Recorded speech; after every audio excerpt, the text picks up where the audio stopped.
খিলকেটবাসীর পক্ষ থেকে, ইমাম ওলামাদের পক্ষ থেকে নারে তাকবীর, নারে তাকবীর। খিলকেটবাসীর পক্ষ থেকে, ইমাম ওলামাদের পক্ষ থেকে নারে তাকবীর। শেখুল ইসলামের আগমন, ইবনে শেখুল ইসলামের আগমন, নারে তাকবীর। সকলে মেহরবানি করে বসতে চাই, সকলের কাছে অনুরোধ মেহরবানি করে বসতে। আমাদের খিলকেট ইমাম ওলামা পরিষদের পক্ষ থেকে আপনারা দয়া করে চুপ করে বসেন। আপনারা খুশি না বেজা? খুশি হলে কেউ কথা বলবেন না, চুপ করে বসে যান, সকলে চুপ করে বসে যান। আমাদের খিলকেট ইমাম ওলামা পরিষদের পক্ষ থেকে আমাদের সম্মানিত সভাপতি, বাজার কেন্দ্রীয় মসজিদের খতিব, খিলকেট বাজার জামে মসজিদের খতিব হযরত মাওলানা নুরুল ইসলাম কাসেমী সাহেব বক্তব্য পেশ করবেন। এরপরে হযরত ওনার বক্তব্য। বসেন বসবেন, সবাই বসেন। জর্জরিত তাদেরকে সহায়তার পক্ষে, জালেমের বিরুদ্ধে ঐক্যবদ্ধ হয়ে সমস্ত লোকের সমাধান করা। এই সংগঠনের পক্ষ থেকে আলহামদুলিল্লাহ 2022 বিষয়কে অনুরোধ করছি। আপনি একটু নিচন নিচন, আপনি একটু সামনে একটু নিচন।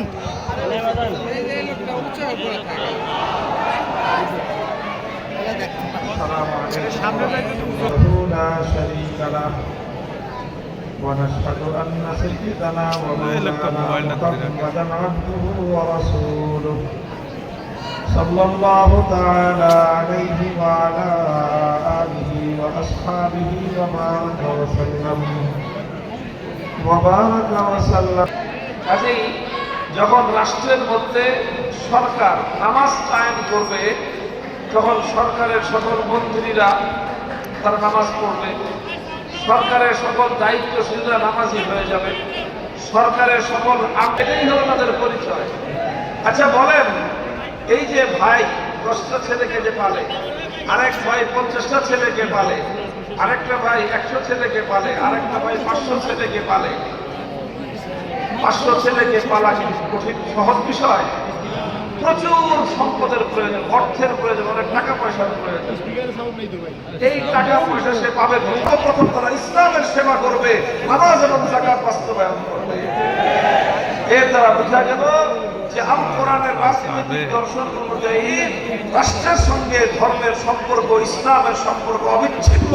পশ্চিমকালেও ইসলাম থেকে রাষ্ট্রকে, রাষ্ট্র থেকে ইসলামকে বিচ্ছিন্ন করা যায় না। যেহেতু যায় না, এই জন্যই আমরা বলি যারা ইসলাম মানব তাকে ধর্মনিরপেক্ষ মতবাদ ছাড়তে হবে। ইসলাম যদি মানে তার রাষ্ট্রকে ধর্ম অনুযায়ী চালাতে হবে, ধর্মনিরপেক্ষ মতবাদ যদি মানে তাহলে রাষ্ট্রকে ধর্ম থেকে আলাদা করতে হবে। এই দুই নৌকা দুই দিকে চলে গেছে, এই দুই নৌকায় কোনোদিন কোনো মানুষ একসঙ্গে দুইবার রাখতে পারে না। এই জন্য বলি পরিষ্কার, হিন্দু, বৌদ্ধ, খ্রিস্টান সহ পৃথিবীর অন্যান্য সকল ধর্মাবলম্বীরা চাইলে সেকুলার হতে পারে, ধর্মনিরপেক্ষ মতবাদ অনুসরণ করতে পারে, কিন্তু ইসলাম একটা কমপ্লিট কোড অফ লাইফ, মানুষের পূর্ণাঙ্গ জীবন ব্যবস্থা হওয়ার কারণে একজন মানুষ পশ্চিমকালেও ইসলাম অনুসরণ করলে ধর্মনিরপেক্ষ মতবাদ অনুসরণ করতে পারে না। কেউ প্রশ্ন করতে পারে, হুজুর আপনি বলতেছেন পারে না, অথচ আওয়ামী লীগ তো পারছে। আওয়ামী লীগের নামটা এই জন্য বললাম, দেখেন রাজনীতির আমি মাহফিলের মঞ্চে কোন দলের বিরুদ্ধেও বলি না, কোন দলের পক্ষেও বলি না। আমি রাজনীতির কথা বলি, কিন্তু দলীয় রাজনীতির কথা বলি না। এখন ভারতের বিচারে ওরা ভাই গ্রাম যারা আছেন, যারা আমাকে অনুসরণ করার চেষ্টা করেন বা ফলো করেন, খেয়াল রাখবেন, রাজনীতির কথা বলি কিন্তু কি বলি না, দলীয় রাজনীতির কথা কোন দলের বিরুদ্ধেও বলি না। হ্যাঁ, তখনই বলি যখন কোন দলের কোন সুনির্দিষ্ট বিষয় সরাসরি ইসলামের বিরুদ্ধে যায়, তখন তাকে সাইরাও কথা বলি। আমি আওয়ামী লীগের নামটা কেন বললাম? কারণ বাংলাদেশে ঘোষণা দিয়ে সর্বপ্রথম এই ধর্মনিরপেক্ষ মতবাদ, কুফরি মতবাদ বাংলাদেশে আমদানি করেছে, মার্কেটিং করেছে, প্রতিষ্ঠিত করেছে আওয়ামী লীগ।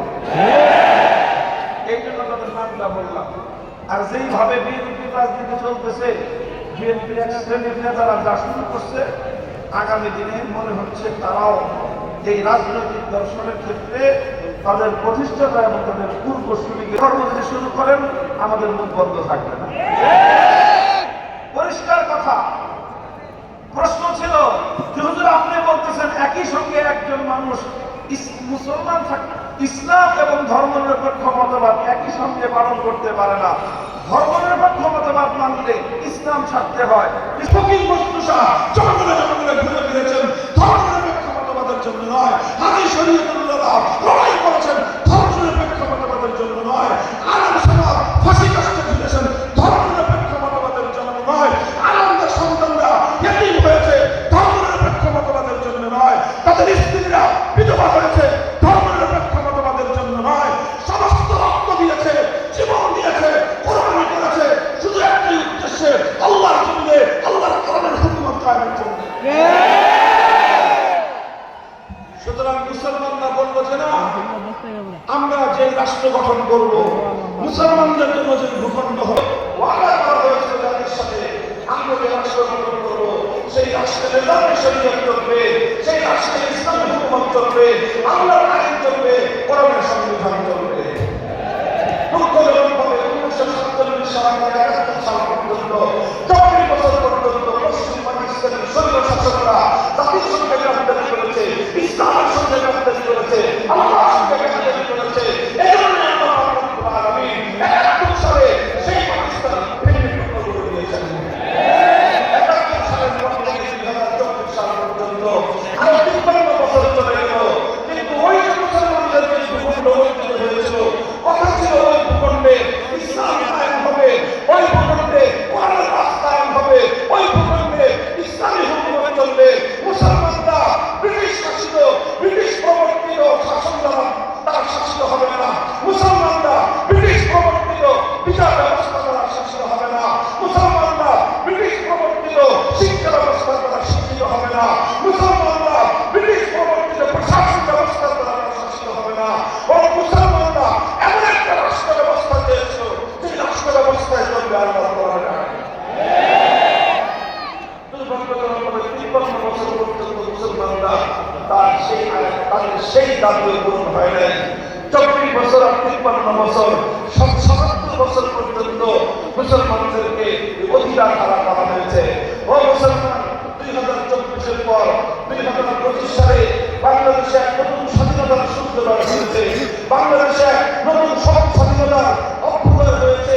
এখন আমরা স্বপ্ন দেখছি, এখন আমরা শপথ করতেছি, এখন আমরা পালন করতেছি।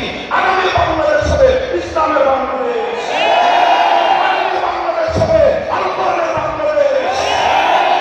সারা বাংলাদেশ দেখা শেষ, সোনার বাংলাদেশ দেখেছি, এরপরে আমরা নতুন বাংলাদেশ দেখেছি, এরপরে সবুজ বাংলাদেশ দেখেছি, এরপরে আমরা আমাদের ডিজিটাল বাংলাদেশ দেখেছি, সর্বশেষ স্মার্ট বাংলাদেশও দেখানো শেষ।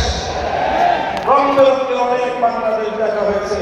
মানুষের মুসলমানদের প্রত্যেক অধিকার আদায় হয়।